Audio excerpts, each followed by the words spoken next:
I read this book for the first time a little over a decade ago, and if I remember correctly, I think this was my first exposure to a trans character. I just finished Eon. I decided to read this book because I decided to DNF The Priory of the Orange Tree, and I really wanted to read dragons, and I was a bit disappointed with this book. And I remember that there are dragons in this book. You can even tell because there's a dragon on the front cover. So I was like, I remember having a variety of mixed feelings when I read this book, but I did keep it from my childhood, so I wanted to reread it and see how I felt about it now over a decade later. Oh, so good. So painful, but so good. I think I read this book for the first time when I was probably 12 to 14 years old, somewhere in that range. And rereading it now as an adult is a really interesting experience. I would probably give this book 4 stars overall. I would also like to preface a trigger warning that there is the threat of SA multiple times in this book. And rereading this as an adult and being like, oh, that's why this book was difficult for me to read at 12 to 14 years old. But this book has a special place in my heart because as I was reading it, we were introduced to a character named Lady Della. And I was like, oh my goodness, Lady Della, I forgot about her. But I think she was my first exposure to a trans character. And as a person who was raised in a religious household that was not pro-trans, not pro-homosexuality, when I was a lot younger, things have very much shifted now in my adult years, especially since I'm gay and multiple members of my family are gay and in the LGBTQ variety. A lot has changed. But I do remember reading this for the first time and being confused by Lady Della in the sense that I was very protective of her character. I love her character. She's not the main character, but she is an important character in this book. And I remember being very protective and defensive of her when I was back in middle school and having this like, I don't understand why she's trans, why she has chosen this path. I remember thinking those thoughts, but also being fiercely protective. And anytime somebody threatened her or tried to hurt her, being like, I don't understand her and you don't understand her, but that doesn't mean you can hurt her. And I just think, I recall reading this and laughing now and being like, oh my goodness, like, yes, darling. I think that was probably my first step towards a more inclusive mindset and eventually a lot more love in my life. And I don't think that reading this book for the very first time took me from being in a religious context that was anti-trans to suddenly being trans accepting. That took many more steps throughout the years. It took friendships and it took more education and it took a lot of other things. But I would give Eon credit as probably one of the very first steps in that journey of getting to more inclusion. And so this has a very special place in my heart. I also just love the diversity and inclusion that is in this book. Eon herself, her name is actually Iona, and that's not a spoiler. That's literally on the back, and you figured this out in the first chapter. But she defines herself as a cripple. She's had her hip broken, and so she is constantly limping everywhere.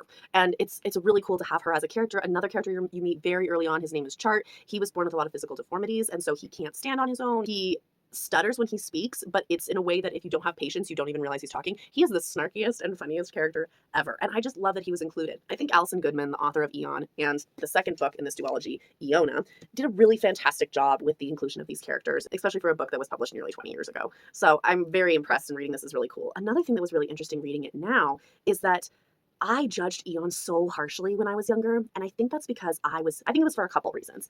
First off, I was definitely younger than the main character when I first picked up this book. I was between 12 and 14 in the main character, although she is presenting as a 12-year-old boy. She's not trans, by the way. Lady Della is the trans character. Iona is not trans. She's just put in a situation where she has to act like a boy and be a boy in this culture. She presents as a 12-year-old boy to everyone else, but she's actually a 16-year-old girl. And I think a couple of reasons why I judged her really harshly when I was in my own adolescence, and now being an adult and being older than our main character, I have so much compassion and love for this character. She goes through so much trauma, guys. Oh my God. Like, it's intense. But I think the reason why I judged her harshly when I was younger was because she was older. So I expected more from her, and more than honestly is reasonable. Throughout this book, the trauma that this main character is going through in this book, it's so intense. It's a lot. She goes through so much, and she's just trying her best. Yes, there are moments where she could make a different decision, but honestly, especially as an adult with a psych degree who has worked in trauma psych and worked as a domestic violence advocate, from this current perspective that I'm at, she had no support system in place to help guide her to more strategic solutions. None whatsoever. She is doing her best. The fact that she is surviving is on its own a miracle, like just astounding. And she's really quite fascinating, and she tries so hard, and she's got so much depth to her character.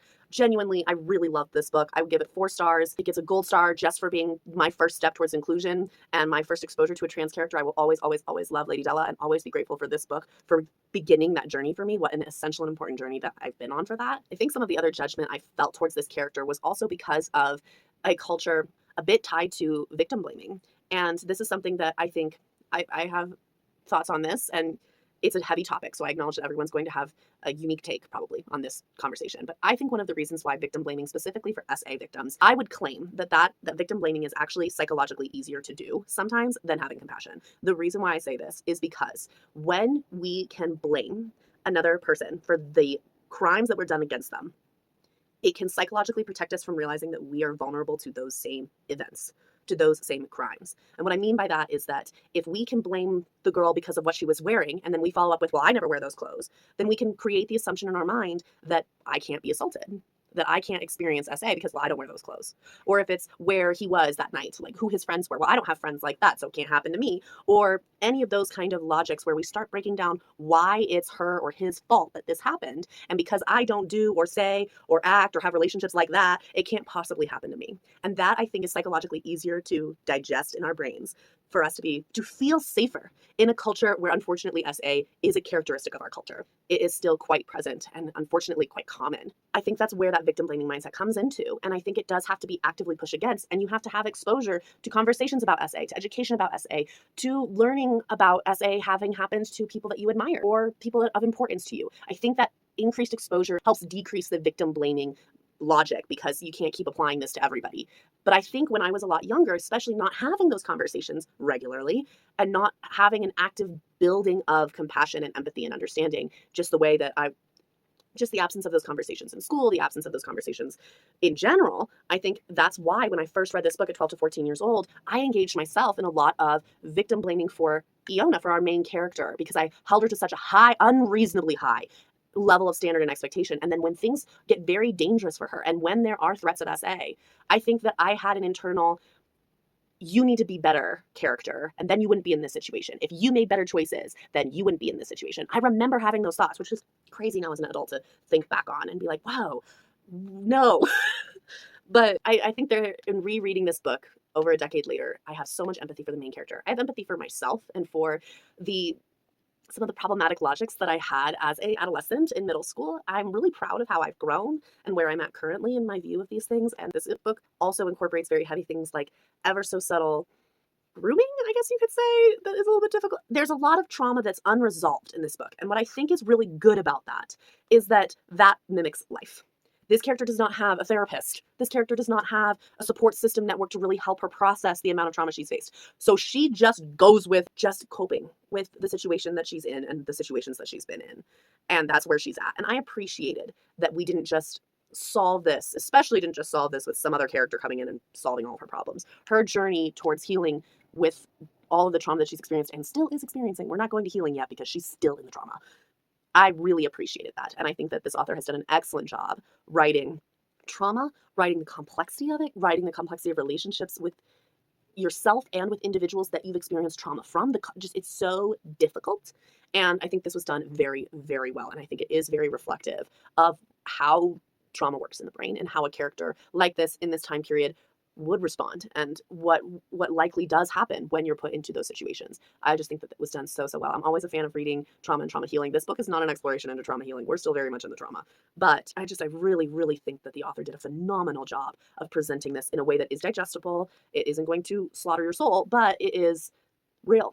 And it is reminiscent of the truth of the reality of a lot of individuals in our world. So keep in mind that does make this book heavy, but it also makes it very well written. And it is a very good exploration into the impacts and effects of trauma. Just genuinely really loved this book. Like I said, I probably would give it 4 stars. It hurts.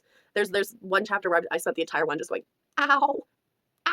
It hurts your heart and it hurts your soul a bit. But genuinely, I really do like this book and I would recommend it for anybody who's interested in reading fantasy with dragons. They are present, having a very diverse group of characters, reading something that is relatively short, given that it's part of a duology that isn't larger than just 2 books, and exploring quite a unique world system with a main character who has to present as a different gender in order to survive. The world itself is a fantasy world, but it's very much based on ancient Chinese, Japanese type vibes. It's even explained by the author in the author's note that those were the cultures that she took from as a cultural representation, although this is a fantasy book. So I always love having a bit of that exposure as well. So definitely would recommend Eon.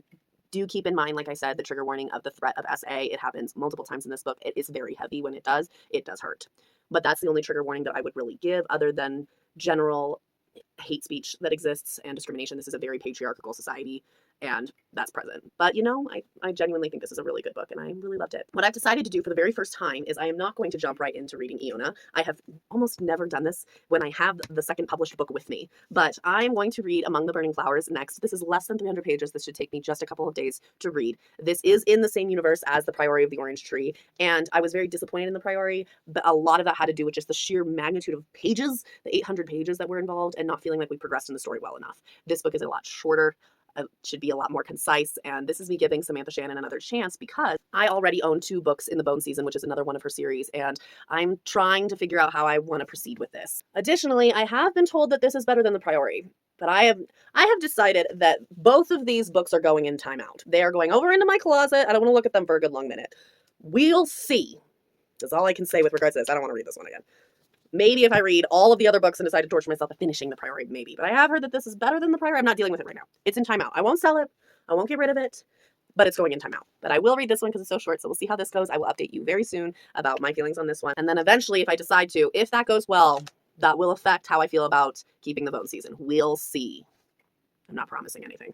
After that, then I will read Iona and I will post a video for both of these as a duology set. But that's Eon, so I'll see you next time. Keep reading what you love.